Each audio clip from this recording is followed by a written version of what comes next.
All set. Okay. It being 6 p.m. on Wednesday, May 20th, 2020, we will begin the meeting for the Committee of Ways and Means. All votes will be by roll call. If you'd like to speak, please use the raise hand function. If anyone from the public has any questions or comments, please reach out to the town council by email and we will get your questions answered for you. And I think Clerk Cimino, we can have a roll call to begin the meeting, please. Sure. Councilor Barrica? Here. Councilor Connors? Here. Councilor Flaherty? Here. Councilor Ryan? Here. And Councilor Sciascia? Here. All present. Thank you. Before we get started, I just wanted to do a few housekeeping notes. Thank you, Sue. So before we set forth on the presentations and Q&A, I want to make sure that we're all aligned. Tonight, we will be reviewing the capital plan as it pertains to townwide, police, elder affairs, schools, and library. The town's operating budget is also on the agenda. And if we'd like to continue our discussion on that, we do need to take it off the table. We'll need to make a motion to do so. And another note, if committee members do not feel that by the end of tomorrow night, they will be in a position to vote on the town's operating budget, we do need to let Sue know by the end of the evening tonight. That's in order to comply with open meeting laws.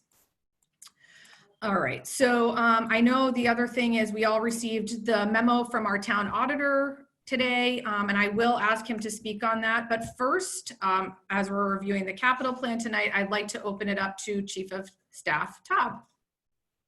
Thank you very much, Madam Chairwoman. What you have before you are 3 separate motions regarding the town's FY20 capital program. Just by way of a little bit of background, the town, under Mayor Corse's direction, began the capital improvement process for this year on January 8th, 2020, a little bit later than traditionally done, but that was to allow Mayor Corse to take office so that his priorities and initiatives could be addressed in this year's program. In looking at the capital needs, the department, the mayor's office, and Finance Director Ed Spellman, who is here with me again this evening, worked with department heads to identify capital-related priorities within their respective departments and within their purview, and placing a significant focus this year on the town's infrastructure based on the observations made by the mayor that we've heard about, particularly as it relates to visiting schools and visiting town properties. The town identified this year's priorities while balancing that against the current fiscal situation that we find ourselves in and having to make adjustments to funding availability as a result, not just of COVID-19, but based on the conservative financial outlook that this administration has taken in moving the town into fiscal 21. So over the course of the next 2 evenings, you're going to hear from the departments that have submitted a capital request that has been recommended for approval by the mayor's office. And Ed is also here that can answer any questions about the various funding sources for these projects as we move forward. I will note, and as you'll see, the free cash portion of this year's capital plan submission is significantly lower than what it has been in years past. And that was very much intentional in an effort to keep our free cash balance as high as possible moving into fiscal 21. Other funding sources include bonding, there's some stabilization funds, there's some state funding throughout the memo, and so we can address those as the various departments come before you. I also have with me in the room this evening Sharmila Biswas from Elder Affairs, who has in her capital program one of the mayor's true priorities as it relates to the repaving and expansion of the parking lot at Elder Affairs. As many of us know, Elder Affairs underwent a remodel and expansion a couple of years ago, which has truly enhanced their ability to provide services to our senior residents. And by repaving and expanding the parking lot will ensure not only that more residents can avail themselves of those great services, but they can get from their cars to the building as safely and efficiently as possible with a freshly paved parking lot. I also have with me in the room this evening Chief Mark Du Bois and Sergeant Corey Chambers from the police department, who have a couple big ticket items in the capital program, all of which are necessary to the continued public safety operations here in town, including most notably a much needed upgrade to their records management system, which they'll tell you more about. Joining us remotely, also on tonight's agenda, is Terry Stano, Director of the Library, who will, if needed, talk a little bit about the technology-based needs that the library has presented in the capital plan, and Superintendent Frank Hackett, who talked a little bit last night about their capital program, but in the amount, or the funding of $1 million, which was what the town had committed to earlier this year in order to support the school department's capital needs as part of the fiscal 2020 plan. So with that, I would be happy to open it up to the committee. I think we've answered, I say this, but sometimes questions manage to slip through. I think we have answered all capital questions received by the committee in 2 separate Q&A documents that were shared through Clerk Cimino earlier today and yesterday. But if there are additional questions, I would ask that you identify the department that you are interested in hearing from, just so that we can, if they're here past the laptop or if they're home, just, unmute them. Thank you so much, Nicole. And before we open it up, I do want to welcome Shawn McGoldrick, our town auditor, hi Shawn, to please, Shawn, if you can maybe run through with us your memo that you sent over. I know it would be helpful to me and probably most of us if you can give us your assessment and overview. Thank you. Sure. Thank you, Madam Chairwoman. Basically, every year when we get the capital plan, we try to do a high-level summary of what's on the plan, what was requested but not actually put through, and also, I think more importantly, the funding sources. And that's what I really want to concentrate on right now. As Nicole said, the free cash use was very little as compared to other years for the capital plan. I certainly agree with her that was an intentional use and also a very prudent one, given the situation we're in. Most communities, when they go out for capital, they have to go out and they have to bond it. Very few communities out there, unless you are the richest of the rich, have to bond.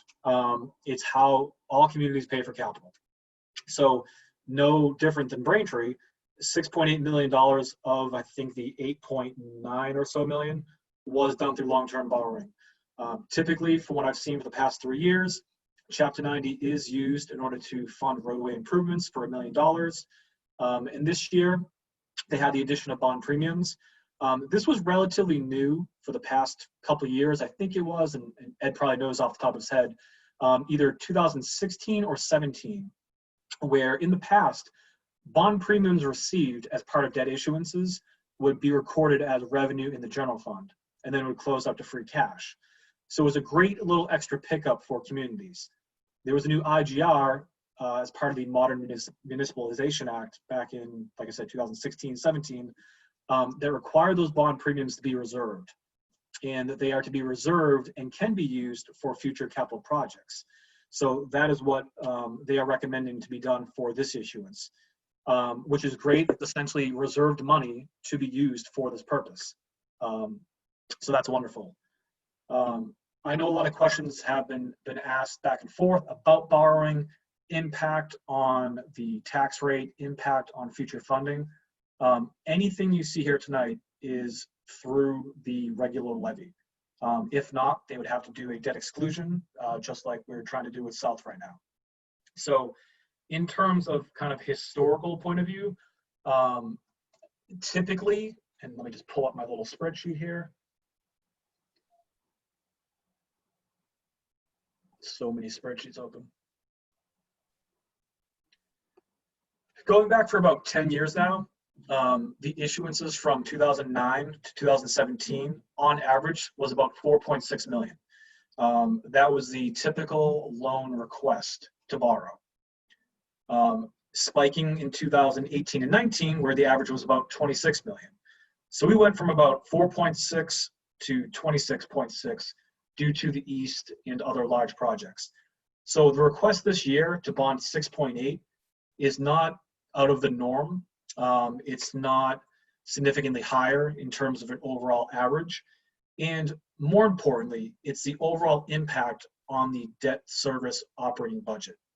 So even though we're adding, and again, I have too many spreadsheets open, even though we're going to be adding about $658,000 worth of new debt annually, at least starting off in fiscal year 21 or 22 if it's delayed, money is coming off the books every year. So old issuances that go back 20, 15 years, there's always a reduction in principal and interest. And in the case this year, there would be about 401 grand coming off the books. So that net change would be 250 grand, roughly. That is typical what we see unless you have a big spike in a current year. And typically that would only occur if you're doing a massive project, i.e. East. And that is why a lot of communities do not put it in their operating budget, but they go out for debt exclusion. I know in the past this community doesn't seem to want to do that, or residents don't want to have that, but I was at a community today that had 7 debt issuances out there that were all debt excluded. In order to do some of this work, in order to stay within the tax levy, you have to do those things. Otherwise, we get jammed up, we can't fulfill regular operating, or we have to find new revenue sources that may not be available to us. So I just wanted to point that out, because I know there was some concern about adding this type of debt or this kind of debt. This type of debt that I'm seeing is not anything unusual. It's not out of the norm. And so I just wanted to touch base on that.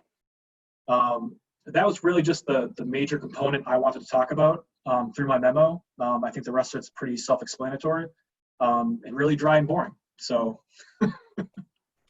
Thank you so much, Shawn. Really appreciate your insight. With that, I would like to open it up to the committee members for questions.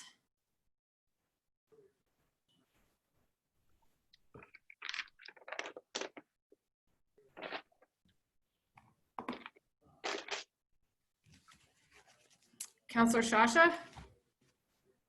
Thank you, Madam Chairwoman. I really don't have any specific questions about anything on the capital plan. You know, I think the requests all seem reasonable. The questions that I did have were answered in the documents that were provided. I do still have questions about the larger picture, about the debt service and revenue and all that. So I think it makes sense to hold those until the end of the conversation. But if anybody wants to have that discussion now, we can have that discussion now. Are you referring to, just so I'm clear, are you talking about debt questions surrounding the capital plan or debt questions surrounding the operating budget? Well, they're intertwined, right? So like I said, I don't have any specific issues with anything on the capital plan. Okay. But the debt itself and what that means going forward, and the, you know, back to the revenue question and the free cash question, that's where I have some issues. So, you know, we have a bunch of people here that are here to address specific aspects, and I don't want to hold them up. So I do have questions, but I'm thinking it makes sense to hold off. Okay, thank you. Any other committee members have questions on the capital plan as it regards, we've got townwide, police, elder affairs, schools, and library.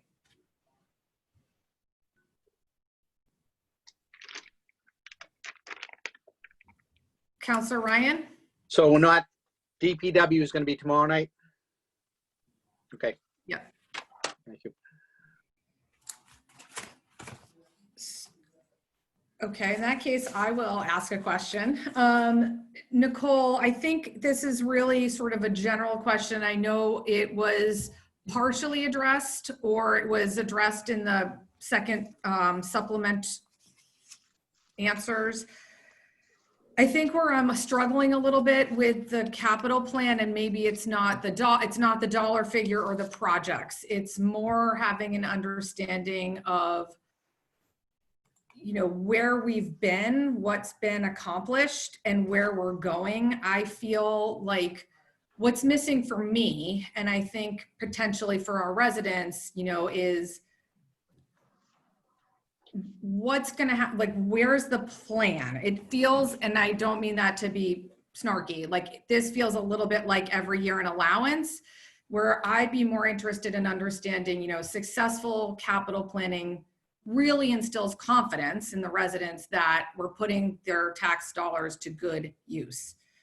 So for example, Doherty Gym is, and maybe this is buildings, maybe it's townwide, has been on the list for many years in a row.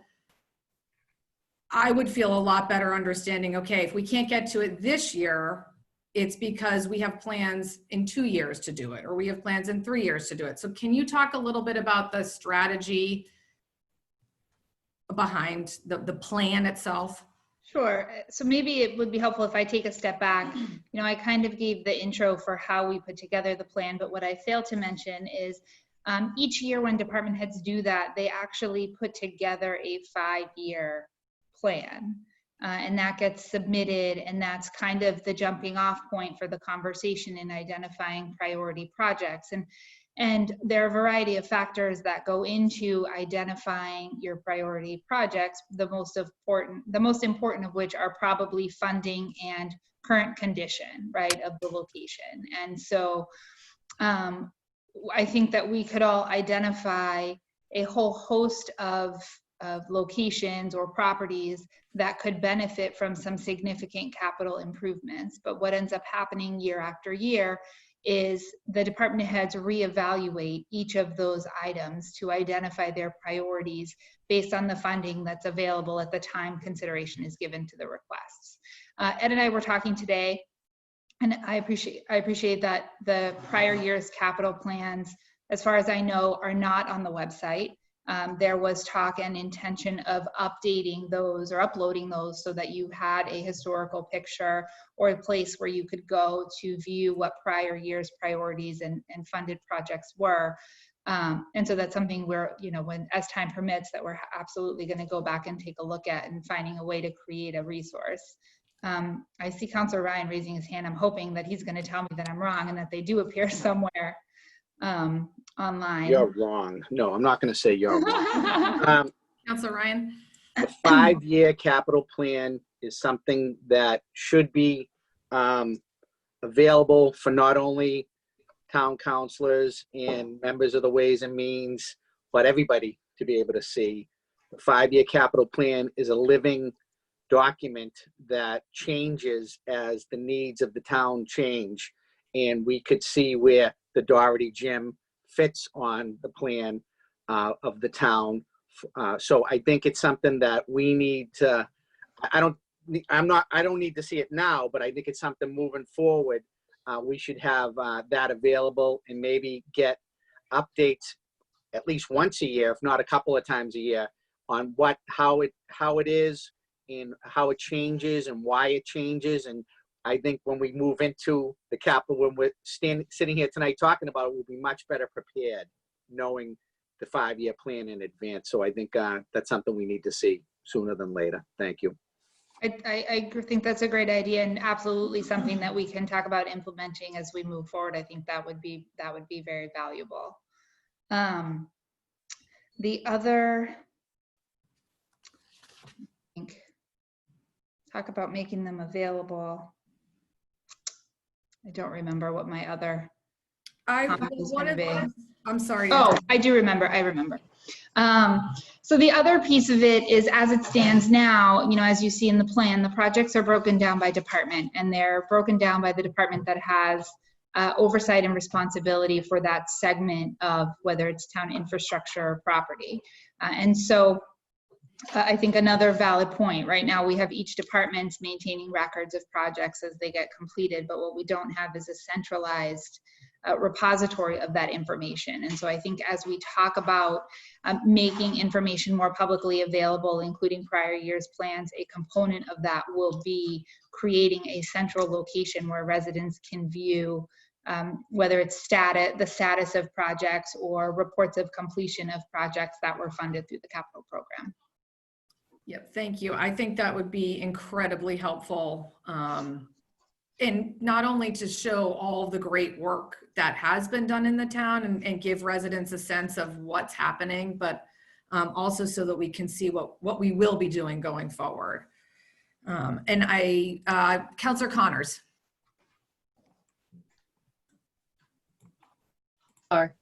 So I think Councilor Ryan beat me to the punch on, we definitively, I agree, need a 5-year plan. My biggest question was all the items that didn't get funded this year, how do they fit into the next 5 years? When are we gonna do them? And it just, when you can see a layout, a full layout of what we're intending to do for capital improvements over the next 5 years, you can kind of have a better feel of, is it really needed this year? Like this year's a very tight financial budget. Is it something we can move off? Is it, so I agree, it would be very helpful. And it is definitely something that should be public, that the residents should know is what's going on with capital budgets for the next 5 years and why their tax rate's going up every year. And so we project out a 5-year plan, and just so that it's clear for everybody, each year we reevaluate the priorities, right? And so Right. Even though it was projected to be done in say year 2 of a 5-year capital plan, it as somebody said, it's a constantly evolving document and program that is just so dependent on a variety of factors. So, but again, to echo everybody's comments about making it more publicly available, absolutely moving forward, something we can do. And so I do have one more comment, I guess, for police. Do you need to flip? See him? Yeah. See him way down there. So I had a general question about the implementation of the new system that you guys, the CAD system that you guys are looking and doing. So I assume, obviously, while the new system is being installed, the old system's up, still functional, running. You're still utilizing that. And then when you actually go live and flip over, you've already trained, you've already done your pre-op test and all that fun stuff. And so you think by late 2021 that new system will be up and running? You can answer that, Corey. So according to discussions with the vendor, 12 to 18 months is the approximate average timeline for this type of project. And they've done a number of them in Massachusetts. And with the fact that the system that we use is being phased out, they'll be doing even more. So, you know, our best guess is based on discussions with the vendor and also consultation with our partners at Beld. So the goal would be to be late 2021, but there are lots of factors that could change that for better or for worse. And then once have you guys seen other towns with this system? Have you guys gone and visited any other towns for the system and looked at it? Or is it just based off of what everybody's doing? I would actually say that we have been one of the pioneers in this type of project in the last year and a half or so. We kind of learned early that the current system was going to be phased out and the end of life would be in the next 18 months. So we actually had a committee formed of the police department made up of people from all different aspects of the operation. We had, I believe, 5 or 6 vendors come in and do demonstrations. We found that the Pro Phoenix system had superior functionality to the other systems. That being said, we are aware of a number of other communities and agencies in Massachusetts that are going to be going to the same system. And then we also did a site visit. Chief Du Bois was with us, where we went to, I believe it was Lexington Police, because they're the longest standing customer of this program in Massachusetts. But they're probably the largest provider of this type of software in New Jersey, and rapidly expanding throughout the country.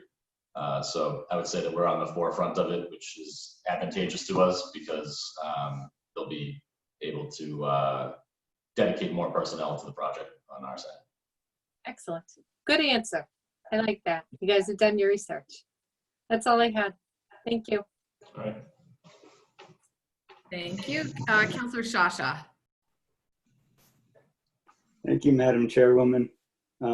Nicole, I hope there's money in the budget for you to get a lazy Susan for that conference station.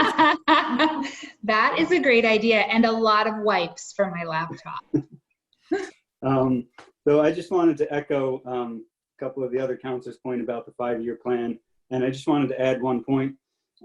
Since I know this is going to be something for next year, not something we're going to get done now, when that time comes, it would be even better, in my opinion, if we could have that 5-year plan done pretty well in advance of these meetings and have just one public meeting where people could come and hear what the plan is, see what the plan is, and express their own thoughts on what the town needs to be investing in. Because I know, you know, a lot of the residents are not going to want to invest in technology for the police station or a truck for DPW, and their priorities are going to be different. It'd be great to hear all of that and factor it in as decisions are made.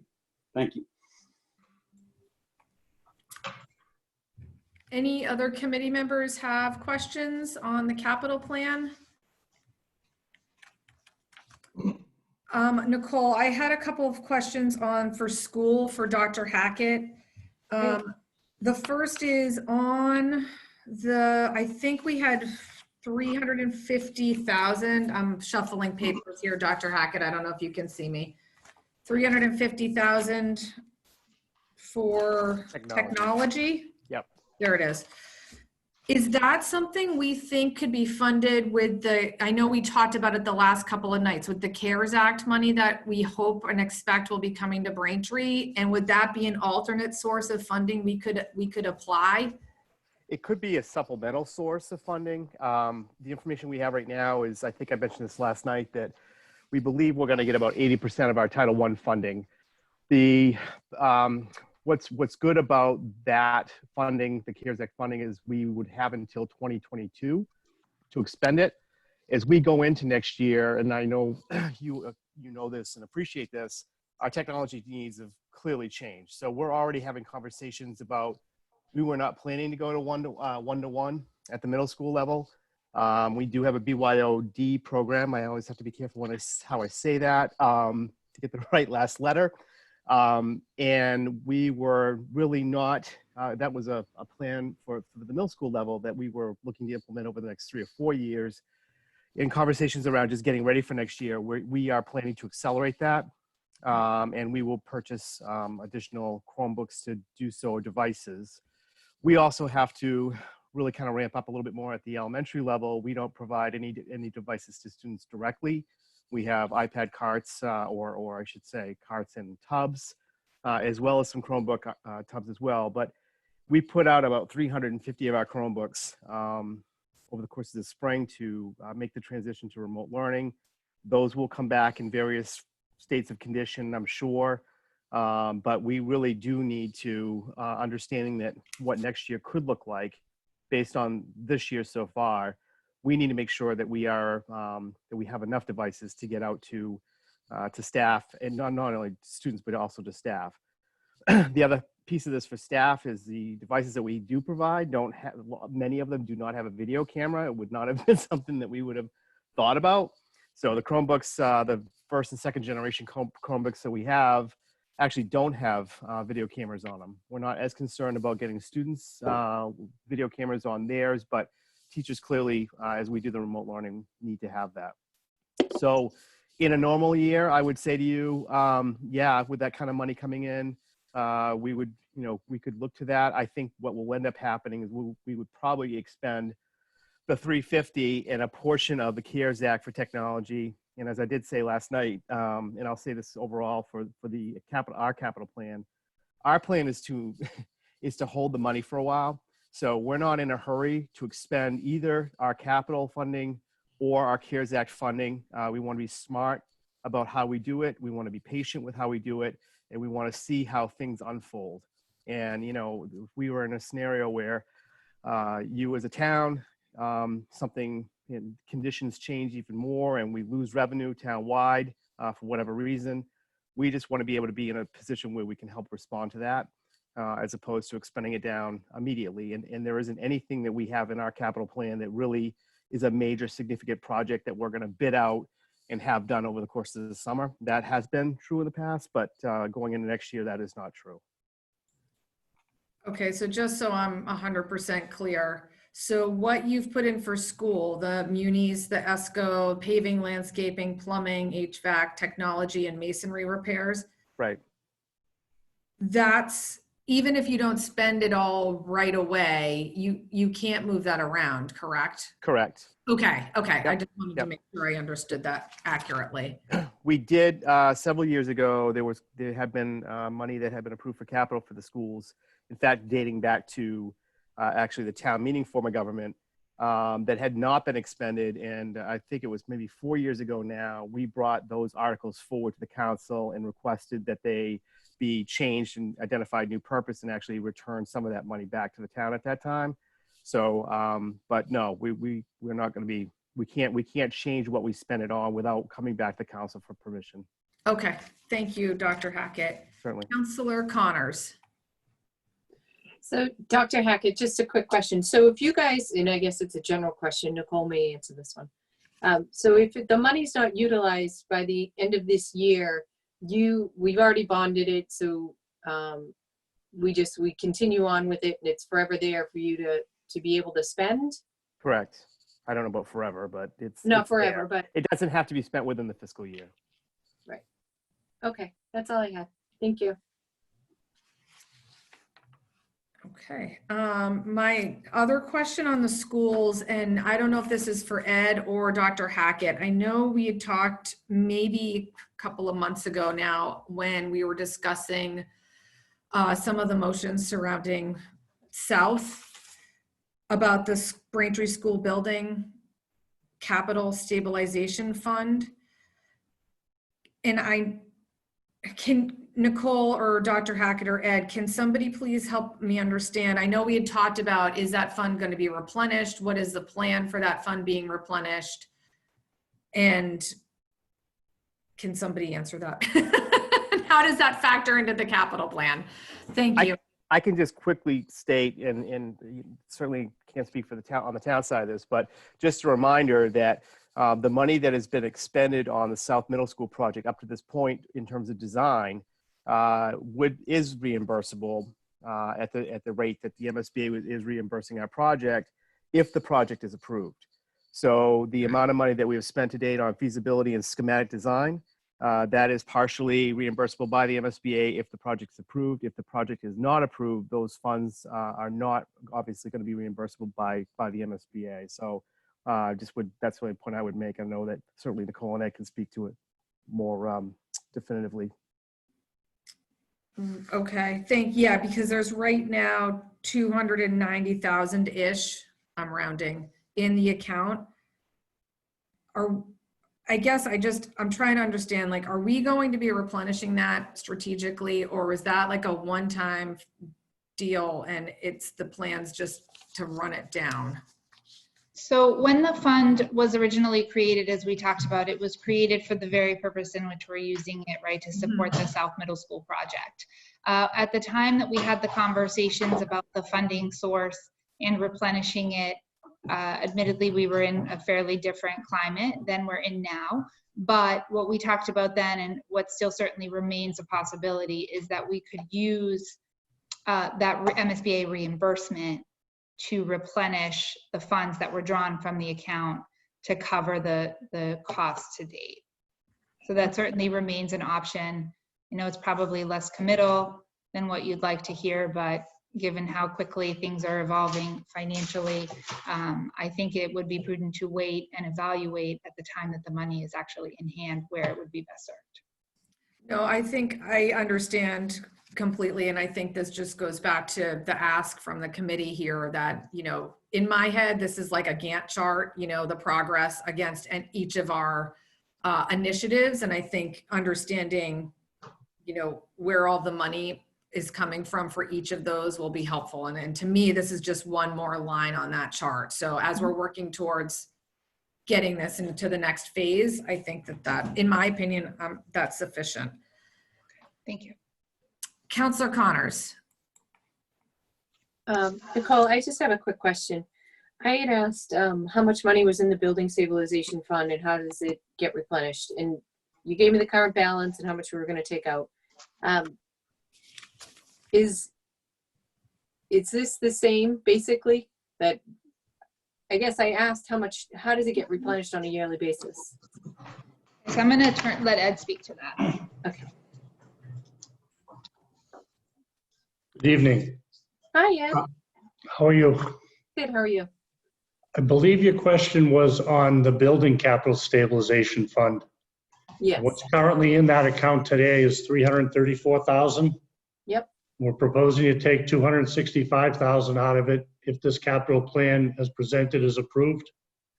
And that would leave a balance of about $69,000 in this account. And then how does this account get replenished, I guess, is my question. The account we originally established several years ago, we had put some money into this account knowing that we had some large capital, specifically school items coming forward. And that money was put in this account for future capital purposes without a designated purpose, which is different from the Braintree School Building Authority Stabilization Fund. Right. That we just previously spoke about, and that has a balance, that would have a proposed balance of $290,000 in it. The Braintree School Building Authority Stabilization Account, as Nicole said, was specifically earmarked and designated for the two middle school projects, the east and the south, to accumulate funds to be able to cover the debt service costs for those. Whereas the regular building stabilization fund funds were set aside knowing we had capital plans, capital items needed, but we didn't have specific plans for specific buildings and projects at that time. So we've drawn down those funds over the last several years to meet the specific needs of some of the specific projects. So the goal would be then just to continue to wipe this account out until it's zero? Currently, again, the funds that we have, we're hoping to be able to replenish free cash and be able to use some of that for other capital needs. If it's to fund a current capital need or to put money into a fund for future expense, I think it would make sense to earmark or use funds available for current capital needs. If we were able to turn things around and have a flush balanced budget, we could seek to try to begin to rebuild this account, maybe set aside funds for a larger capital project or maybe for some additional schoolwork that needs to be done. But what we've been doing these few years is drawing that balance down and actually doing the projects. And so I guess I was just wondering if it like came out of a tax rate anywhere on a yearly basis, like a certain percentage was set aside for this account, or how the money actually got in there and was replenished. So it's out of free cash is what you're saying. So we take leftover free cash, Shawn shouldn't, yes. So we take the extra free cash and we put it in this building stabilization fund, and that's how it's replenished if we decide to do something with it. Correct. Over the past several years, as part of the capital plan, there was an actual motion, and I believe there were 2 or 3 deposits into the account. I think it might have been in $500,000 increments that basically built up this account. And over the last couple of years, we've drawn that down for specific capital projects, again, identified in this capital plan. Excellent. That answers my question. Oh, thank you. Thank you. And I think you even got a thumbs up from Donna, Ed, so that's. Thank you. Although Shawn did raise his hand, so I don't know if he Shawn, please. No, I just wanted to add, everything obviously that Ed stated is correct too, but just to make it maybe more summary based, anytime you have a stabilization fund, the only real way to build it is through free cash. So if you have excess free cash, a lot of communities will transfer a percentage, a flat rate amount over to those funds in order to let them grow. I do have one community that has been fortunate enough to, I don't know if it's a town bylaw now or if they had to go through the state, but they take all of their meals and room tax they get. It no longer supports the general fund. It goes straight into their capital stabilization. They are incredibly lucky to do this because it helps support their capital year over year. It's the only place I've seen do that. That doesn't mean there's other ones, but because Braintree needs their local receipts, there's no option for that to happen at this time. Thanks for clarifying, Shawn. Other questions from the committee members on capital? Okay, Nicole, I had a follow-up question for townwide, and I think this would also go under DPW on the ADA compliance. Mhm. So I understand if we're going to reimagine the entire capital planning process and bringing in public comments like Councilor Sciascia mentioned, which I think is a great idea, is a longer term process. However, I'm wondering, especially for things like the ADA compliance, can we get some kind of a list, a schedule, a template, something so that residents know, this is two parts, residents know what's being upgraded. I think this is, since speaking personally and as a resident, this is a huge deal and it's great and it's important. So understanding what's going to be upgraded for ADA compliance, and then are we going to be, as part of that process, involving the Commission on Disabilities in the conversation? So I'm going to answer that question in an admittedly somewhat cagey fashion. As folks know, we are currently engaged in litigation around accessibility throughout our community. And as part of that litigation, specific locations were identified throughout town as allegedly being deficient by ADA compliance standards. In the course of discussions and moving forward in that litigation, we have identified some priority areas and priority locations that I would anticipate these funds are going to be used for. But at this point, I cannot discuss that with any more detail. I can share, I believe, because I believe it was a public filing, there have been conversation around resolution of the litigation and moving forward with beginning to make some of the improvements as part of those conversations. So I expect as that moves forward, you're going to see some additional publicly available information about locations, but at this point, I would suggest that the funding that's been earmarked for ADA compliance, which I agree is important, is going to be addressing some areas that members of our community have already identified as in need of some attention. Okay, that's fair. So does that mean that once the lawsuit is settled, that list will become available? I would certainly feel more comfortable releasing it at that point. Okay, that's reasonable. And then is there a plan in place to collaborate with the COD, the Commission on Disabilities, on the process and all of that? Depending on if it was tied to a settlement, it's hard to say. So that one's a wait and see too? Yes, I'm sorry. Okay, no, that's helpful. I would, just for the record, I think that would be an important aspect of ensuring that that group in particular is involved in the discussions. Councilor Connors. Hi, so thank you for bringing that up. I had another question on the ADA. So Nicole, you guys answered the questions about, I had asked why the money was so spread out between like 4 departments. Mm-hmm. And you guys came back and said it's because there's certain things, the town is, they each have kind of their, I guess, area to do or whatever. But I guess one of my questions is there, when we talk about doing the ADA, shouldn't there be a consolidation of the ADA instead of like parks doing a park, licensing, inspection doing certain parts? would it be better to have one point of like one POC, and they handle the plan for the ADA, and whether it's through DPW that has to be done or through the other one that has to be done, does it have to be segregated like this? I guess it's my question. It overlaps, and it clearly says that three different people are doing playgrounds, pathways. It just is very confusing. So in reality, the way that the work actually plays out is there is significant collaboration between the departments, so that, for example, we heard from Mary Beth earlier this week, within her purview is a full-time ADA coordinator.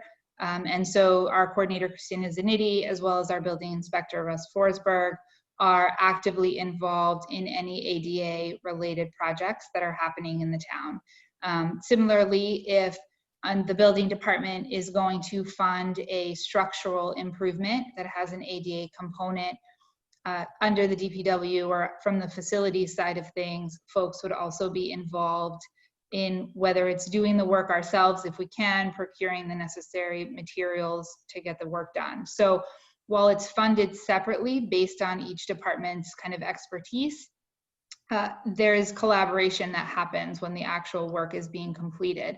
Now, I'll note too, for the parks and pathways and playgrounds, there is a little bit of a nuance. When we talk about playgrounds, a lot of times we're talking about accessible playground equipment. When we're talking about paths, we're talking about ensuring that there are pathways to our facilities that can be properly traversed, for example, in a wheelchair, and transitioning from some of our current pathways to a different material, kind of wood fiber for those, for example. So it's funded separately based on the expertise, but in reality, there's a pretty significant collaboration that happens. So it's not like the right hand doesn't know what the left is doing on something where they all share an interest or a knowledge base. Thank you. Mm-hmm. Councilor Sciascia? Thank you, Madam Chairwoman. I just wanted to follow up on Councilor Connors and Councilor Baraka's points.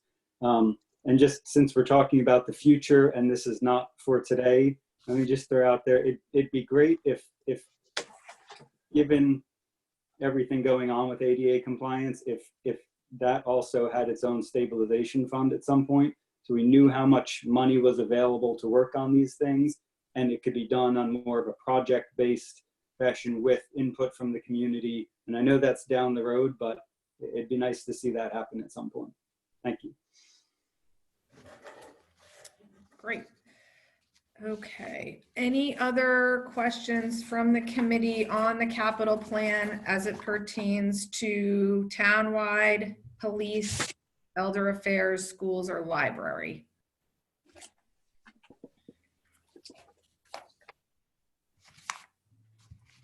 Okay. Everybody's good on capital plan. Sorry, I've got too many papers in front of me. Sue, do we need to do anything motion wise? I lost my cheat sheet. Here we go. So if we're all set with that, we have to table those motions. We have to table the capital plan. 21st. Okay. They all need to be tabled separately.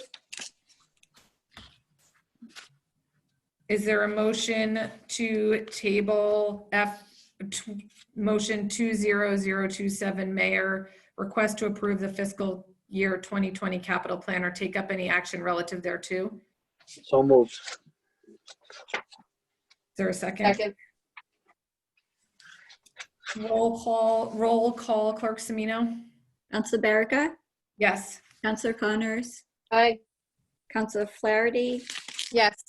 Councilor Ryan, Aye. Councilor Sciascia, Yes. all in favor. Thank you. Is there a motion to table 20028, Mayor, request for appropriation fiscal year 2020 general fund capital budget or take up any action relative thereto? So moved. Is there a Second. second? Roll call, please, Clerk Cimino. Councilor Baraka, Yes. Councilor Connors, Aye. Councilor Flaherty, Yes. Councilor Ryan, Aye.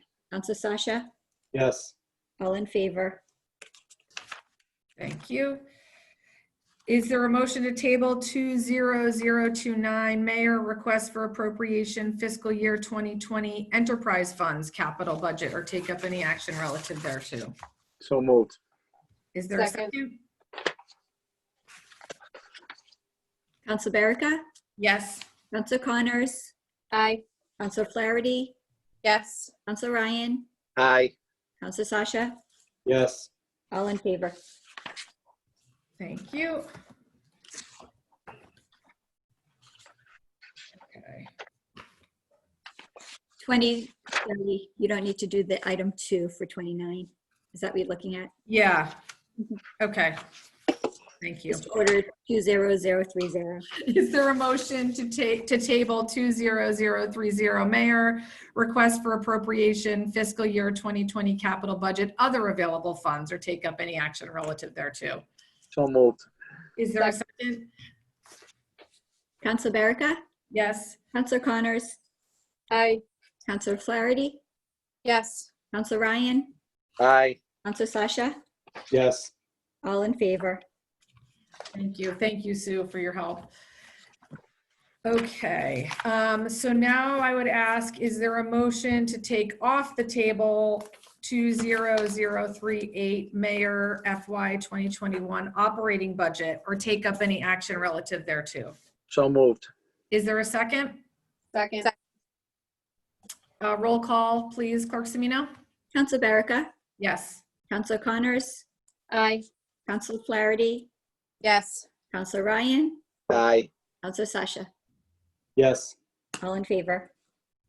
Thank you. Thank you, Clerk Cimino. All right, so this is a continuation from our prior evening's deliberations on the operating budget. So I would like to open it up to the committee members for questions. May I just ask a procedural question? Does the committee have any interest in discussing the supplemental request this evening for FY20? I'm not sure it's on the agenda. I believe that it is. Oh, I'm sorry then. It is on the agenda and you do have the paperwork, but it's, Only because I have the representatives from the police department here. If there are questions. Counselor Sciascia. Thank you, Madam Chairwoman. The question I have on this is going to be, is there any hint at this point as to how much of this we can expect to repeat next year? So that at the end of year supplemental budget to cover overtime. Now, I know on the police, it's hopefully going to be a little bit less because they've hired some additional officers, part of which was to reduce overtime.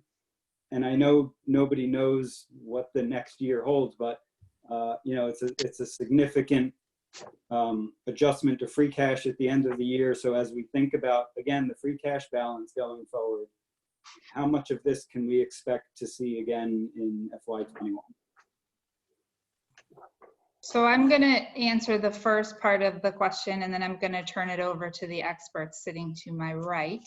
One of the things that we talked about as part of the FY21 budget was the conscious choice to increase the funding both to the police and fire overtime, with the hope that as we incrementally add to that funding, and are met from the other side with increased oversight and management of overtime expenditures, that we are moving to the place where it will be significantly less and eventually reduced to zero as far as the need for supplemental funding is concerned. So I would ask the chief to talk about some of the management and oversight changes that he's begun to implement and anticipates implementing going forward that will help us move towards that place where we're able to sufficiently and fully fund overtime in the operating budget to eliminate the need, with the caveat that sometimes things happen that are out of our control, but hopefully the new normal would be sufficient funding in the operating. So with that, I'll ask the chief to speak to the management side. So about early January, we spent time talking to Nicole and the mayor just about meeting that gap. And so Sergeant Chambers, myself, and the two deputy chiefs spent a whole day just kind of reviewing the entire operation in ways that we could make some adjustments to reduce the overtime costs, because we realize it's significant.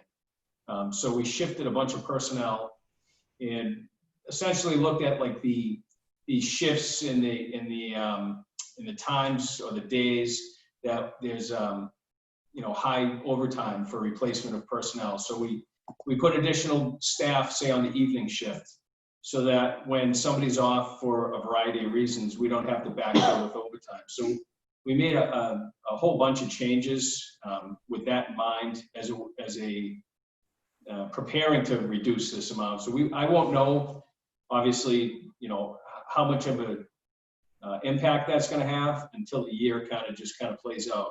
For instance, the 4 new officers that we just hired that graduated from the police academy will put strategically into shifts that over the summertime, there's a lot of vacation time being used, and the more people we have on those shifts, the less overtime we have to fill when somebody's on vacation. And just other changes like that. The school resource officer now is plugged into a shift, and obviously because school's out, and over the summer, so that that's an extra person that we typically don't have. So we made a bunch of adjustments like that, and we continue to monitor it and just try and find ways of reducing any overtime costs. So as the year plays out, I think Sergeant Chambers is constantly, every payroll, analyzing what we're doing and the cost behind it. So we try to make adjustments as we can, but I really don't have an answer for you as far as what we expect this year, but I expect a significant reduction from what we're asking for this year. Great, thank you. I think that does answer the question. Do you think that, say, in halfway through the year, you'll have it settled down to a point where we might be able to project out kind of year end, not exactly, but have a better sense of where we're going to come in towards the end of the year? Even sooner than that. So Sergeant Chambers does forecasts every payroll of anticipated overtime and the expenses and where we are with that. So I think we'll have a really good idea, by halfway through the year for sure. There's a lot of things that happen throughout the course of the year that just unexpected with, for instance, injuries and things like that. We had 2 sergeants that were out for probably a couple months each with injuries, and the replacement cost for them is unanticipated, but there's not, those kind of things happen throughout the year. So barring anything like that, we have a pretty good forecast. Pretty much every payroll, we anticipate what we're going to be spending.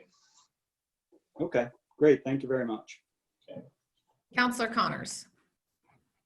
So Chief, just to clarify on my side, so we're adding additional officers to a regular shift in order to cover overtime, potential overtime during vacations or whatever. So how much of an increase does that have on our regular operating budget versus the overtime budget if we're adding additional officers?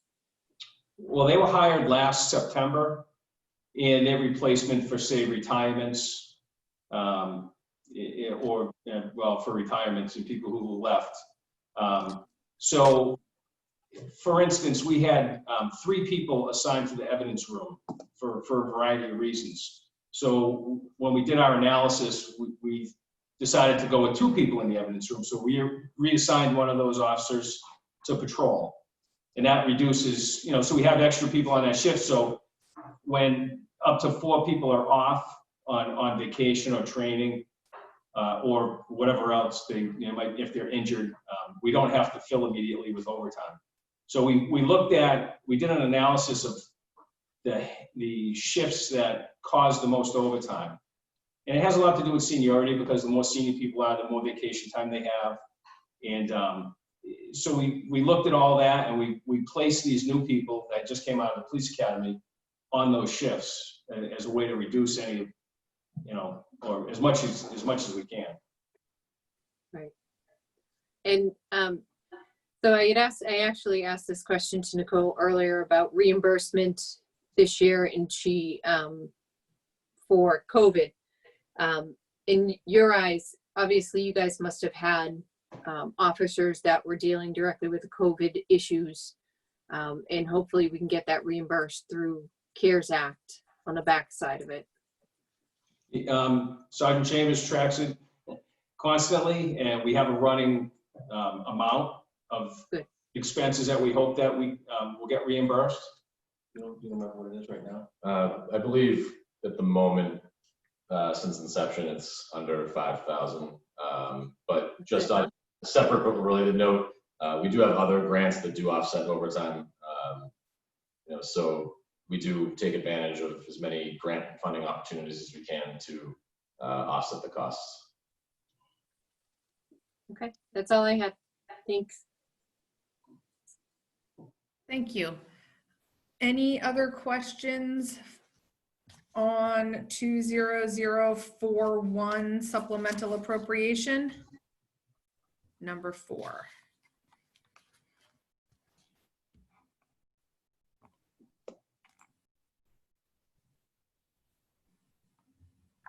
Madam Chairman, if there's no further questions, would it be appropriate to make a motion to recommend favorable action to the full council? Yes, but I think we have Donna, Counselor Connors has just raised her hand. So I just had a quick question. Nicole, is the fire department here? They'll be here tomorrow night, so as much as I would love a vote for favorable recommendation, fully expected to kind of, if it was okay with the chairwoman, to basically do the same thing tomorrow evening, so that if there were questions on the fire side, Chief O'Brien could address those, and then perhaps tomorrow we could take a vote on this request. As far as, well, I don't know if anybody else had any questions on fire. Mine was just, have we implemented the same type of plan in the fire department to reduce the overtime as well? Yeah, and certainly Chief O'Brien can offer more detail, but they have hired some additional bodies. They also, it's a little bit different because they do have the minimum manning requirement.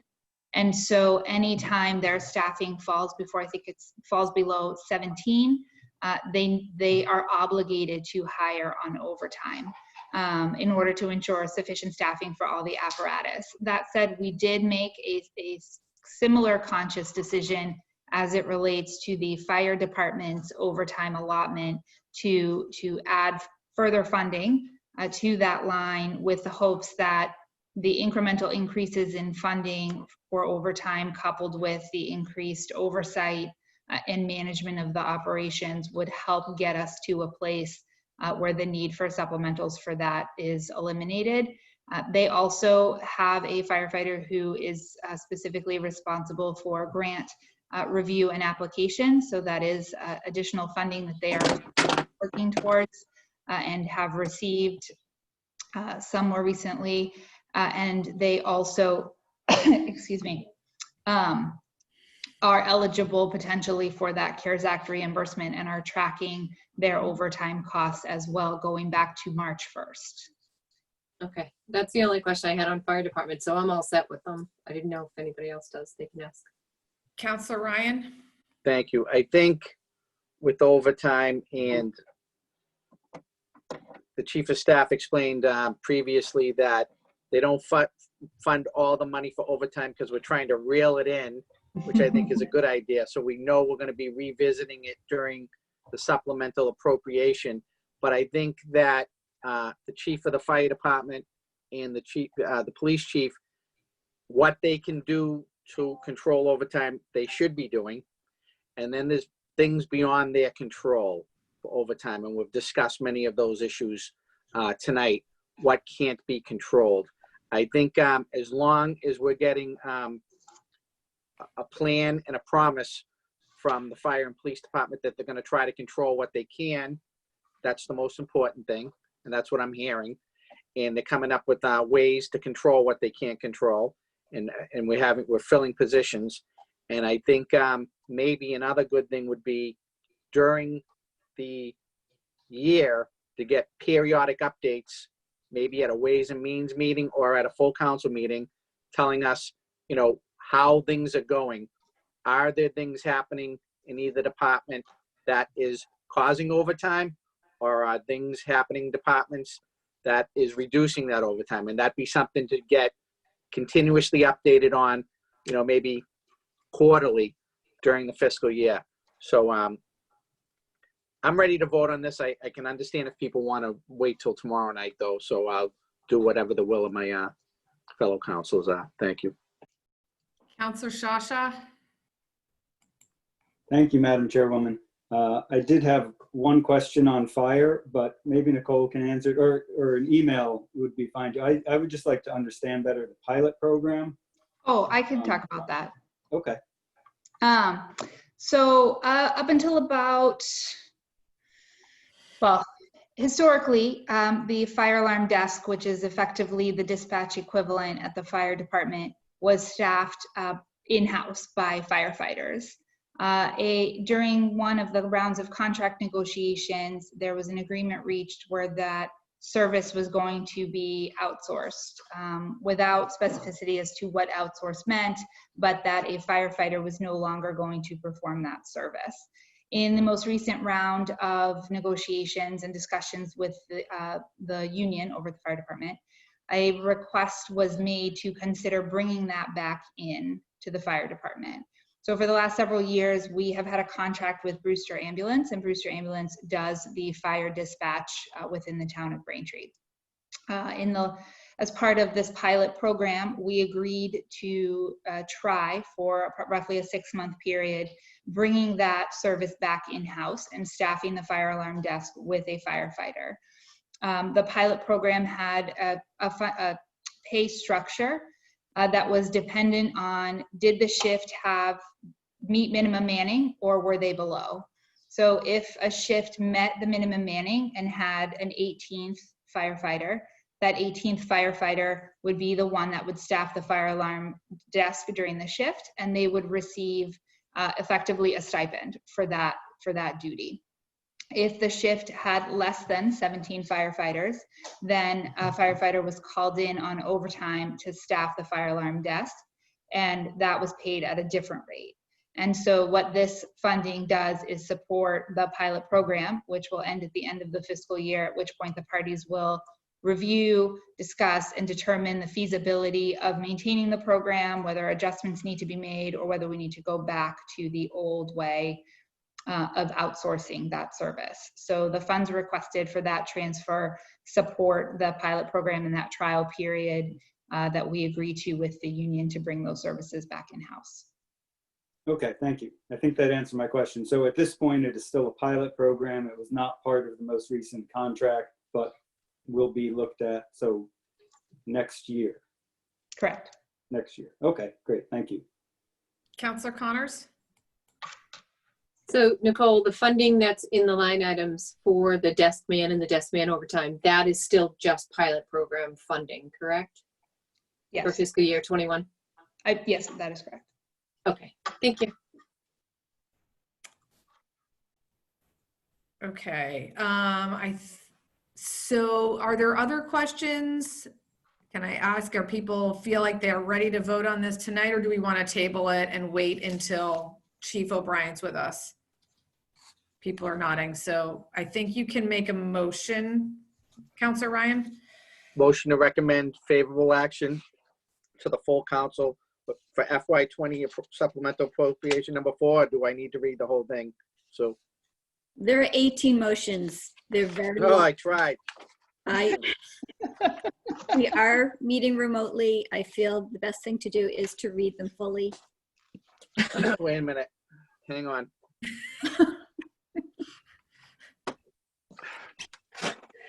Anybody need a break? All right, the first motion, police department, motion that the sum of $800 be transferred from the municipal light inspection substance use prevention program 06. Office supplies account 400 be transferred from the municipal license inspection substance use prevention program 06. Telephone account 200 be transferred from the municipal light and inspection substance use prevention program 06. Mileage account 1,700 be transferred from municipal light and inspection substance use prevention program 06. Printing account 1,200 be transferred from municipal license inspection substance use prevention program 06. Meeting account 1,000 be transferred from the municipal light and inspection substance use prevention program 06. Postage accounts, $250 be transferred from municipal lights inspection substance use program. 06 dues account, $2,000 be transferred from municipal licenses and inspection substance use and prevention program. 06 travel account, $7,000 be transferred from municipal license and inspections administration program. 01 clerical account, $838 be transferred from municipal license inspections administration program. 01 longevity account, $500 be transferred from municipal license inspections administration program. 01 telephone account, $400 be transferred from municipal license and inspections administration program. 01 printing account, $900 be transferred from municipal license and inspections administration program. 01 meeting account, $1,000 be transferred from municipal license inspections administration program. 01 prescription eye account, $600 be transferred from the municipal license and inspections equipment maintenance program. 03 motor vehicle accounts, $56,000 be transferred from the municipal license and inspections program. 05 inspectors account, $4,000 be transferred from municipal license and inspections and inspection program. 05 mileage account, $215,000 be transferred from the school department FY20 operating budget. $4,000 be transferred from the planning community development administration program. 01 planning admin account, $2,275 be transferred from the planning community development fair housing program. 08 awards and ceremonies account, $822,937 be transferred from fiscal 19 certified free cash for a total of $1,123,000 be transferred to police department overtime accounts, and further director municipal finance be authorized to allocate said sums to and among various line items affected thereby. So moved. Second. Thank you. Council Barica, Yes. Council Connors, Aye. Council Flaherty, You're muted. Yes. Council Ryan, Aye. Council Sciascia. Yes. All in favor. At least that was the longest one.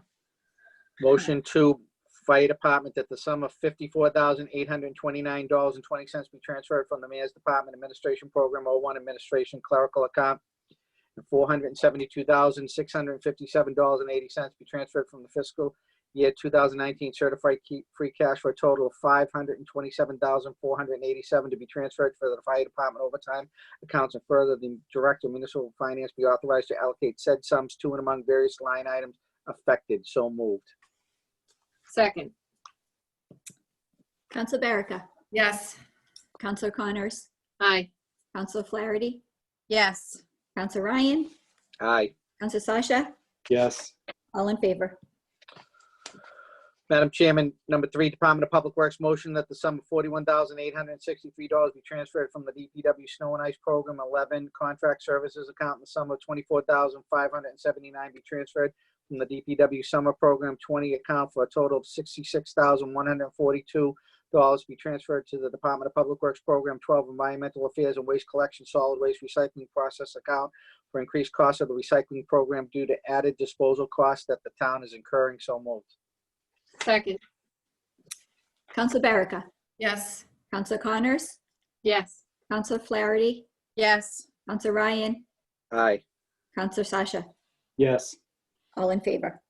Madam Chairman, 4, Fire Department motion that the town vote to amend the wage and salary classification schedules most recently amended by the appropriating the sum of $141,407.02 for the purpose of funding a wage increase and other items as detailed in the memorandum of understanding MOA for the Braintree Firefighters Association Local 920 IAFF effective July 1st, 2019.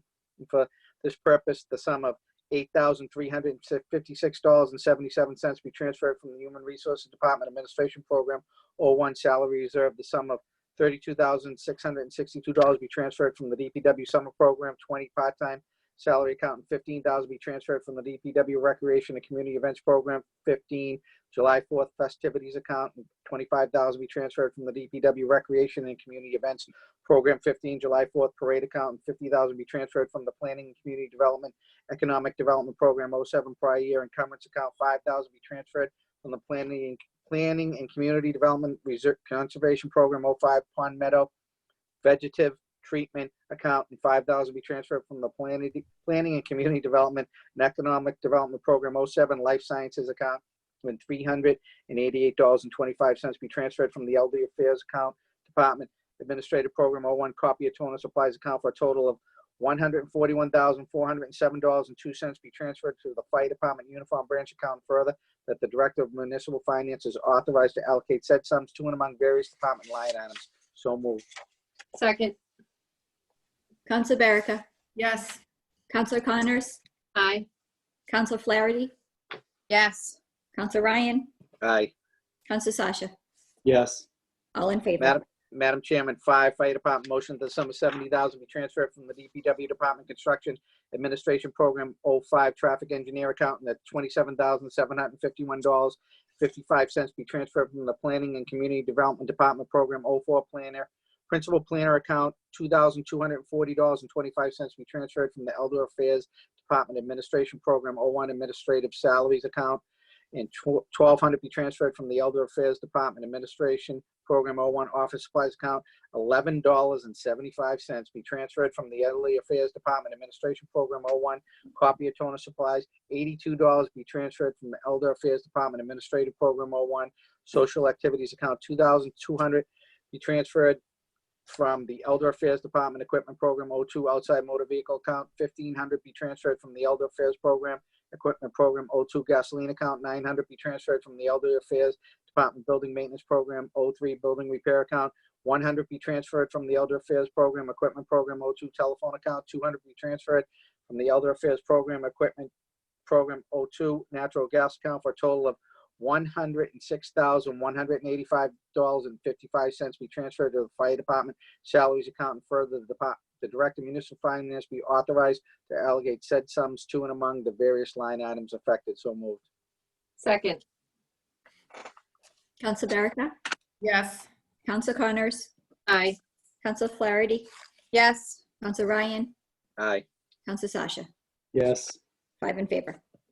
Madam Chairman, 6, Fire Department motion the sum of $8,131.45 be transferred from the Planning and Community Development Department Program 04 Principal Planner account. $2,700 be transferred from the Fire Department Building Maintenance Program 02 Lighting account, and $759.75 be transferred from the Elderly Affairs Department Administrative Program Administrative Salaries account. $5,513 be transferred from the Fire Department Building Maintenance Program 02 Natural Gas account, and $18,170.80 be transferred from the Mayor's Department Administrative Program 01 Administrative Clerical account, for a total of $35,275 be transferred to the Fire Department Fire Suppression Program 04 Working Out of Grade account. So moved.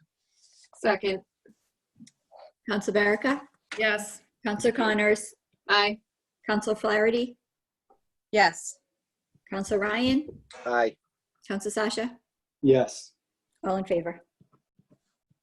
Madam Chairman, 7, Fire Department motion the sum of $3,037 be transferred from the Planning and Development of the Historic Commission Program 09 Consultant account, the sum of $7,000 from the Fire Department Administration Program 01 Data Processing account, the sum of $7,000 from the Fire Department Equipment Maintenance Program 03 Data Processing account. $418 be transferred from the Elder Affairs Program Administration Social Activities for account, for a total of $17,455 be transferred for the Fire Department Fire Suppression Program 04 Desk Man account. So moved. Second. Counselor Barica, Yes. Counselor Connors, Aye. Counselor Flaherty, Yes. Counselor Ryan, Aye. Counselor Sciascia. yes, All in favor? Madam Chairman, 8, Fire Department motion the sum of $1,555 be transferred from the Planning and Development Historic Commission Program 09 Consultant account, and the sum of $7,000 from the Finance Treasurer Collectors Program 10 Postage account, the sum of $3,000 from the Finance Treasurer Collectors Program 10 Printing account, the sum of $23,000 from the Fire Department Training Program 08 In-Service Training account, and the sum of $15,000 from the Fire Department Fire Suppression Program 04 Replacement Equipment account, for a total of $49,555 be transferred for the Fire Department Fire Suppression Program 04 Desk Man Overtime account. So moved. Second. Counselor Barica, Yes. Counselor Connors, Aye. Counselor Flaherty, Yes. Counselor Ryan, Aye. Counselor Sciascia. yes, All in favor? Madam Chairman, 9, Police Department motion the sum of $6,700 be transferred from the Police Department Communication Program 05 Other Communication to the following accounts: $6,000 to the Police Department Patrol Program 04 Sworn Personnel account, 350 to the police department animal control program 10 other police persons account, and 350 to the police department animal control program 10 part-time employee account. So moved. Second. Council Barica, Yes. Council Connors, Aye. Council Flaherty, Yes. Council Ryan, Aye. Council Sciascia. yes, All in favor? Madam Chairman, 10, Police Department motion the sum of $46,629.27 be transferred from Police Department Traffic Program 07 sworn personnel account to the following accounts: $34,000 to the Police Department Administrative Program 01 administrative clerical account, and $12,629.27 to the Police Department Patrol Program 04 sworn personnel account. So moved. Second. Council Barica, Yes. Council Connors, Aye. Council Flaherty, Yes. Council Ryan, Aye. Council Sciascia. yes, All in favor? Madam Chairman, 11, Police Department motion the sum of $2,042.52 be transferred from the Police Department Traffic Program 07 accreditation account to the Police Department Patrol Program 04 sworn personnel account. So moved. Second. Council Barica, Yes. Council Connors, Aye. Council Flaherty, Yes. Council Ryan, Aye. Council Sciascia. yes, All in favor? Madam Chairman, 12, Police Department motion the sum of $2,548.42 be transferred from the Police Department Traffic Program 07 holidays account to the Police Department Patrol Program 04 sworn personnel account. So moved. Second. Council Barica, Yes. Council Connors, Aye. Council Flaherty, Yes. Council Ryan, Aye. Council Sciascia. yes, All in favor? Madam Chairman, 13, Police Department motion that the sum of $13,340 be transferred from the Police Department Traffic Program 07 educational account to the Police Department Patrol Program 04 sworn personnel account. So moved. Second. Council Barica, Yes. Council Connors, Aye. Council Flaherty, Yes. Council Ryan, Aye. Council Sciascia. yes, All in favor? Bless you. Madam Chairman, 14, Police Department motion the sum of $6,125.56 be transferred from the Police Department Traffic Program 07 shift differential account to the Police Department Patrol Program 04 sworn personnel account. So moved. Second. Council Barica, Yes. Council Connors, Aye. Council Flaherty, Yes. Council Ryan, Aye. Council Sciascia. yes, All in favor?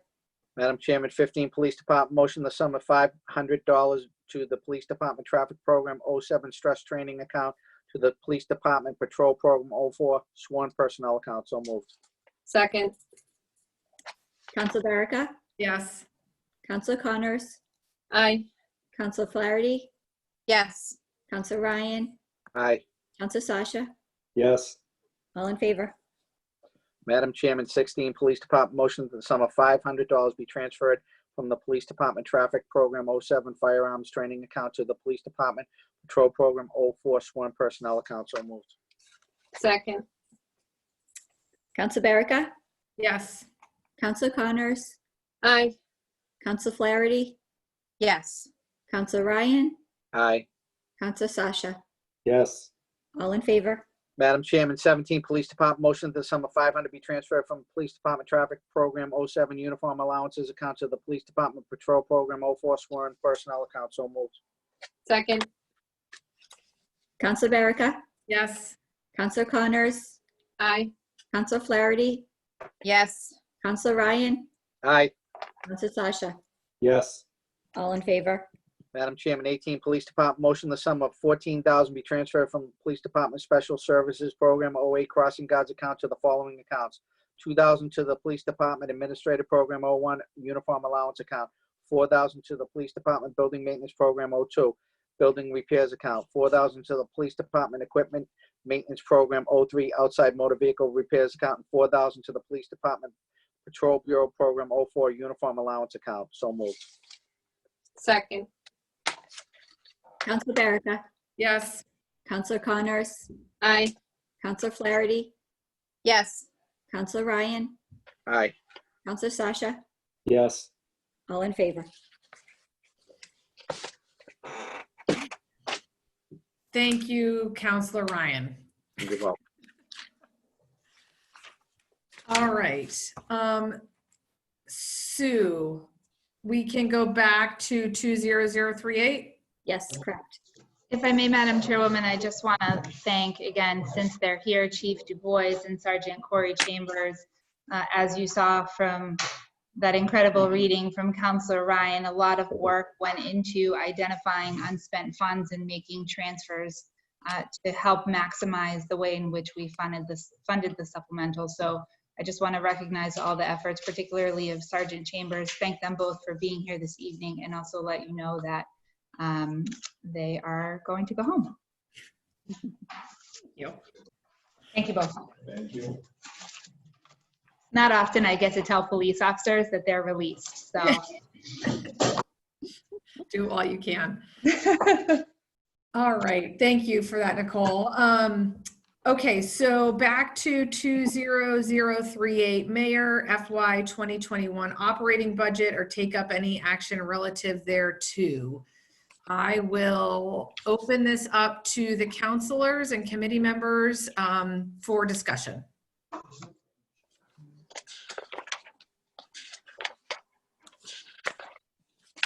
Councilor Sciascia. Thank you, Madam Chairwoman. So I think I'm finally getting my head around what is concerning me so much about this budget. We keep coming back to the free cash issue and whether certain revenue sources are going to actually play out or not.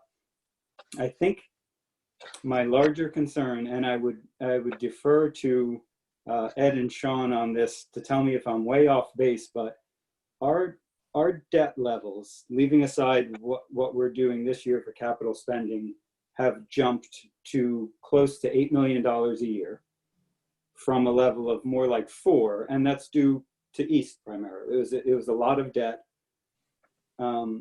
It seems to me, though, that we have been using free cash to meet our operational needs for about 3 years now, to the tune of, I think it was a little over $1 million 2 years ago, $3 million last year. So my concern is that if we let the free cash levels go down to a point where we don't have that $3 million at the end of the year, that's a serious risk to put the town in. And at that point, it becomes a question of, we've talked about, that our job is to deliver services and we don't want to cut those services. But if those numbers are right, it becomes less a question of do we as opposed to when we. Right? And I could be way off base on this. We could get millions of dollars from the federal government that will close the gap. But Nicole, you pointed out that the $2.3 million that we are planning on using from free cash this year is roughly equivalent to the decline in revenue from the COVID situation, which is true, but that also includes $2.3 million in one-time funding sources that wouldn't be there next year. So even this year, even without COVID, we would, if it weren't for those one-time funding sources, we would be spending a couple $1 million of free cash just to meet our day-to-day operating needs. And that is in a year when we have slashed the budget as much as we can. So as we go forward, it seems to me like there is no choice but to cut operating expenses at some point, because the increase in revenue we see every year is just covering that straight line budget.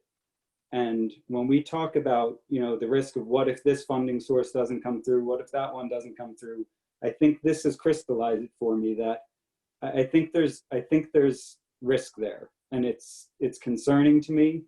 And I want to give the mayor the whole year to work out his plans. This was,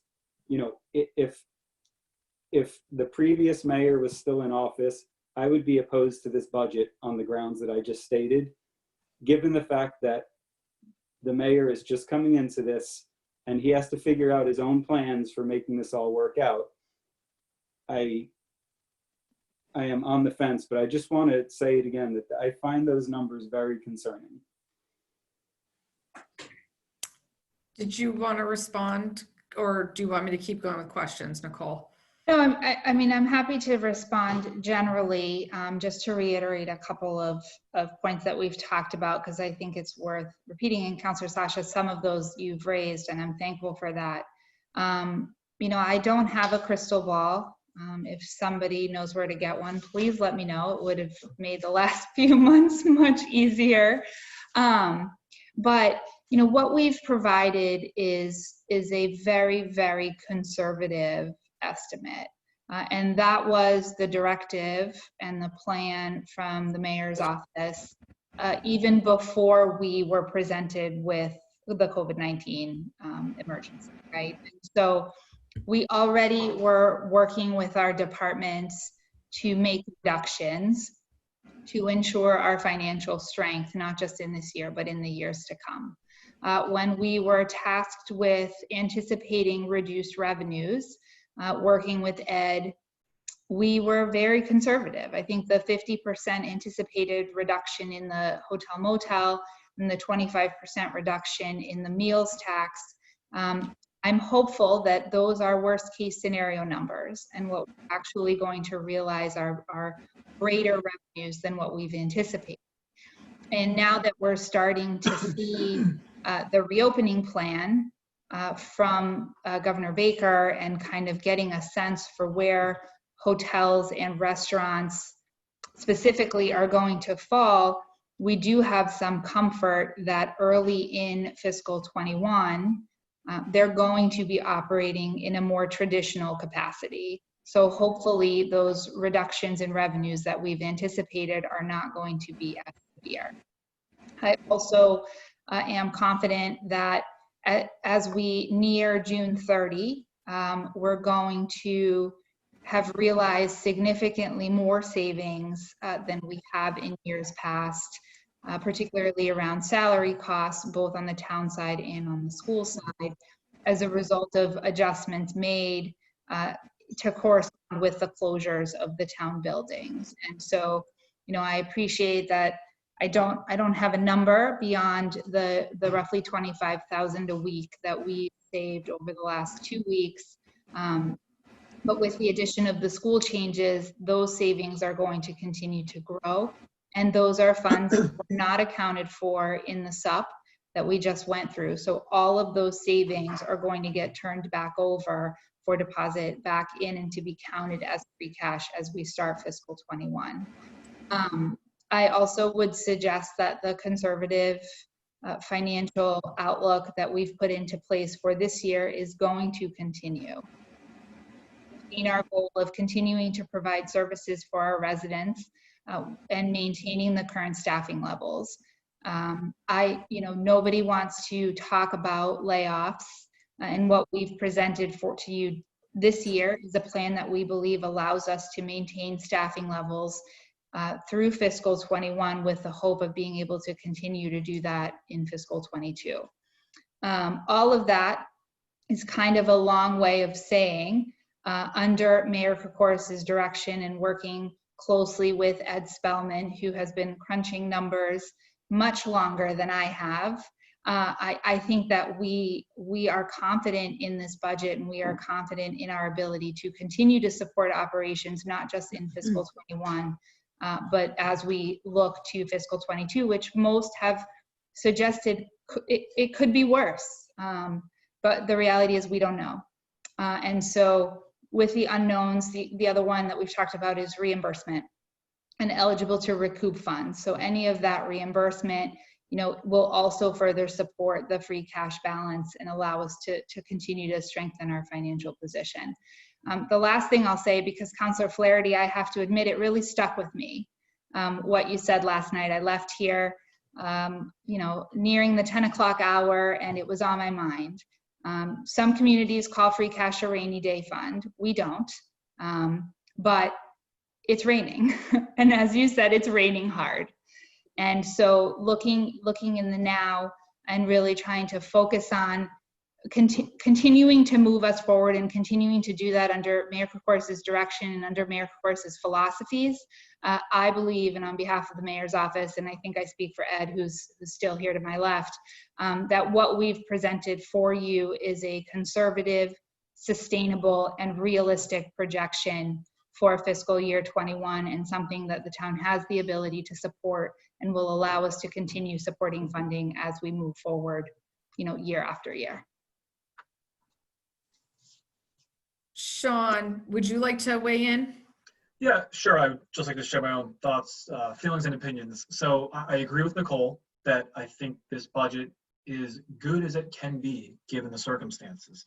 I'm sure that when the mayor took office and when Nicole and Ed sat down, they did not expect to chop their state aid, chop their local receipts, have additional costs come on board due to COVID and other unknown factors. And at the same point in time, I know my partner Dan and I have been talking years about the trend in free cash that we're seeing, the continued usage of free cash, the less generation. I know I feel like a broken record, but when you're maxing out your revenues and your turnbacks are not great, there's only so much wiggle room there. Yes, there can be one-time revenues received in terms, in any year, in terms of insurance proceeds, FEMA reimbursements, additional grant money, all well and true. But if your revenues are not growing as fast as your appropriations, at some point in time, this will become an issue. I'm not saying it's going to be next year. I'm not saying it's going to be 23, but I do feel we are in a different time than we were 10 years ago. And I think everyone can see that. The writing is on the wall. We have no excess levy capacity. Our local receipts are tapped out. Unless new revenue is somehow found, unless fees are increased. And these are all basic principles of municipal budgeting here. So that's why our tax levy, our state aid, and our local receipts represent 98.4% of all of our revenue sources, with the additional 1.6 being one-time or other financing sources such as indirect costs, free cash, things of that nature. So given the history too of what we've seen from appropriations, and again, I'm just taking a snapshot in time over a 5-year projection, but on average, we've been seeing about anywhere from a 4.19 to a 4.49 overall increase. This year was only 2.9, which, to credit the mayor's office and Nicole and Ed, fantastic job. But in order to do that, we had to cut the OPEB funding. We had to cut budgets by 4%, and take other maybe hold back on expenditures that were wanted, needed, requested. Just like every department, I'm sure Nicole and Ed get a ton of requests for new items or, want items that they simply just can't afford right now. So do I have concern in the future? Yes. I'm also a pessimist, so I will say that up front too.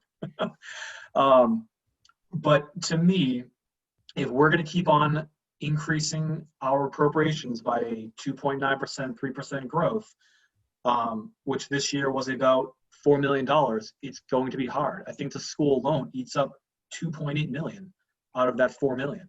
So mathematically, it's hard to get there without giving up something or generating more in something else. As Nicole said, no one has a crystal ball, so all I can do is go based upon historical numbers and, like Nicole said as well, crunching data. That's what I do for other communities with either a finance director hat, town accountant hat, or in your case, a town auditor hat. Luckily I don't have to make the decisions. So I would be hard pressed to give you a good answer as to here's what the next 5 years are going to look like, and here's what they should look like. I do just want to add one thing to, I believe it was Councilor Sciascia's debt point. When I look at over the next 10 years, on average, the debt budgets will decrease roughly 320 grand annually if no new debt is issued. So every year you've got 320 grand on average coming off the board. If we issue, say, around $700 million per year per issuance, that's roughly a 700 grand increase. So that net increase to the debt budget is roughly 380 grand. That is less than 0.5% of an overall increase in your operating budget versus, the school's operating budget, which gets increased, like I said, 4% a year, which is $2.5 million. I agree, obviously, that school needs the money and should be fully funded. I'm just trying to put into context what an increase in your capital debt would look like in terms of the overall operating budget. Because obviously capital is needed. If don't, your buildings crumble, your machinery doesn't work, and it's obviously not good for anyone within the town. So that's my little diatribe. I'll let Nicole respond or go from there. No, I mean, I appreciate, Shawn, the sentiment that you started with, that the FY21 budget is as good as it can be given the circumstances. There are, when we talk about a budget, and admittedly this was, my first year being elbow deep in the budget process. Last year I was managing one of the smallest programs, and here we are all together. But there are things we can control and there are things we can't, right? And so this year we were dealing with some pretty significant financial benefits in our collective bargaining agreements that were negotiated well over a year ago.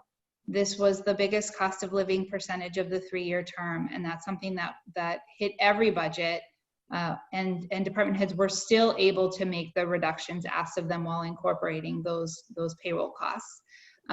We have one more year left on this contract term, and then we'll start negotiating again. Those conversations are very dependent on the financial circumstances. That is an item we can control. We also, the mayor is committed to developing commercial growth within the town, which certainly helps increase the tax base. And so that is another item that we can control to help bring in revenue. So what I can tell you is that we are committed in those areas that we have control. I mean, I suppose we can support the meals tax by dining out at our local establishments to some degree. But where we have control and where we can make our own crystal ball, because we have an active role in what those numbers look like in the future, we are doing that. And that is, again, part of the conservative financial planning and proposals that we intend to put forward into the future. I can only hope that this year is an anomaly. I can only hope that we do not ever in our lifetime find ourselves in this situation again. I certainly didn't expect this was where I was going to be this year. But what I can tell you is that the town, under the mayor's leadership, has done absolutely everything within our power to save, protect our residents, and protect our staff while continuing to give our community the level of services that not only have they grown accustomed to, but quite frankly, they deserve. And that is a priority to continue going forward. And that is something that we believe that we can continue to do with the funding provided for in the FY21 operating budget. Councillor Flaherty. So I appreciate that discussion. That was worthy to hear, but I've basically reached the conclusion that I'm going to support this proposed budget, even though I have some reservations about a few aspects of it. The biggest of those reservations has to do with identified sources of revenue, just like so many of you. I worry about those and the impact that a failure to bring in that revenue in as planned would have on our free cash supply, because we're also worried about our free cash supply, and I think rightfully so. But basically, what it comes down to for me is that to make the kind of cuts that would be required to compensate for the subtraction of that anticipated revenue would introduce a level of austerity in our budget that I think we should avoid until we absolutely have to make it. That day may come. It may come. But I don't think that it's here yet. I think next year, my big caveat here is that next year we may really need to make some significant cuts.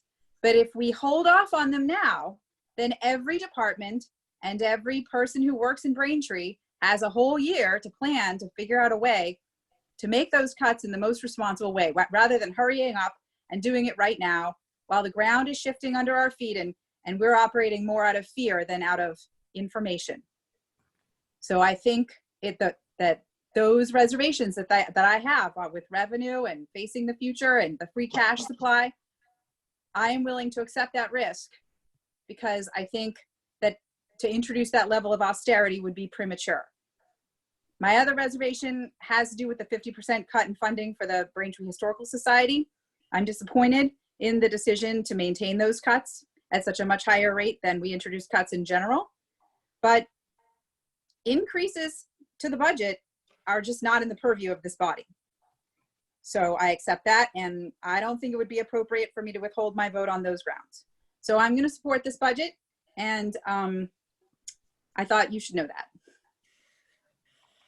Thank you. Councillor Connors.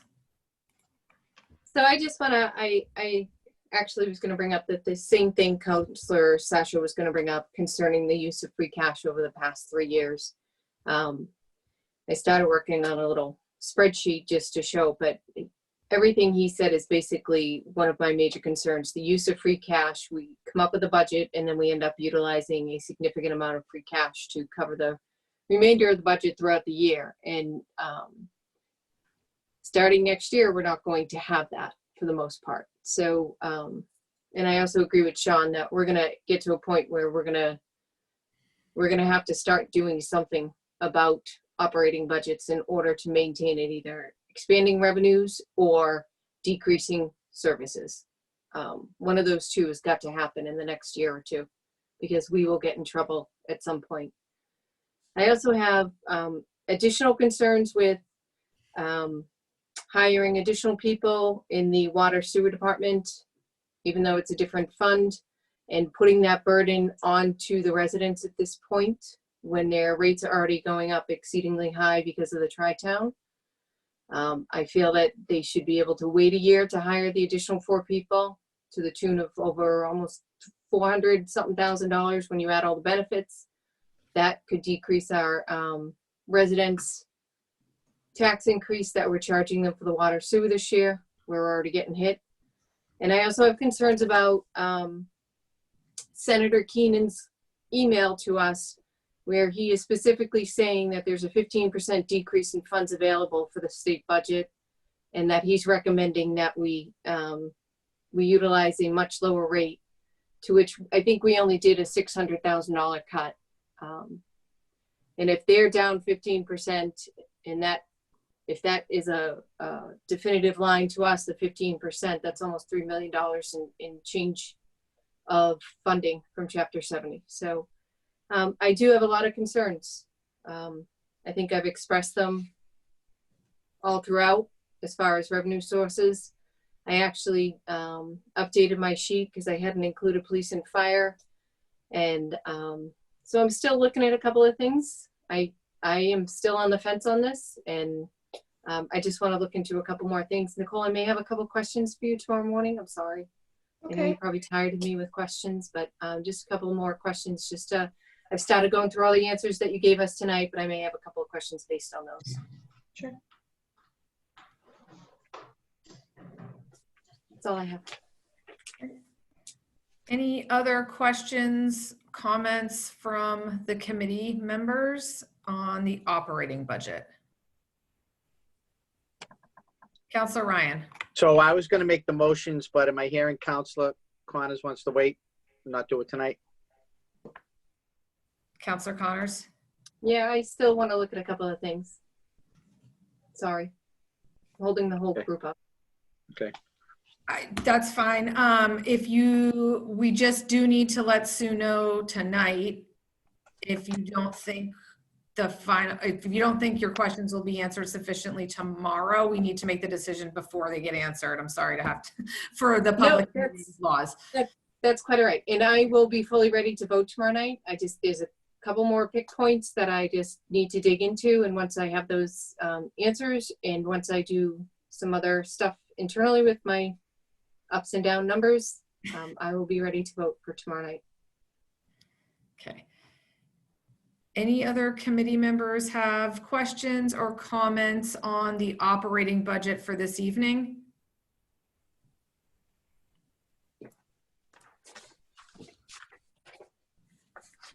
Okay, in that case, again, we are planning, just to be clear, to take a vote then tomorrow night. And until then, we can table the motion. Motion to table. Second. Council Barica, Yes. Council Connors, Aye. Council Flaherty, You're on mute. You're on mute, Julia. Council Ryan, Aye. Council Sciascia. Yes. That's 5 in favor to table. Thank you. All right. I believe we can make a motion to adjourn. Yes. So moved. Second. Council Barica, Yes. Council Connors, Aye. Council Flaherty, Council Ryan, Aye. Council Sciascia. Yes. We heard you, Julia. Yeah. Thank you. All I in thought- favor to adjourn. Sasha before. We saw the mouth. We saw. All Yes. right. Thank you, everyone. 6 Thank o'clock you. tomorrow. Good night, everybody. Thank Have you, a good one. everybody. Hope you Good get night. dinner, Charlie. Night, thank you.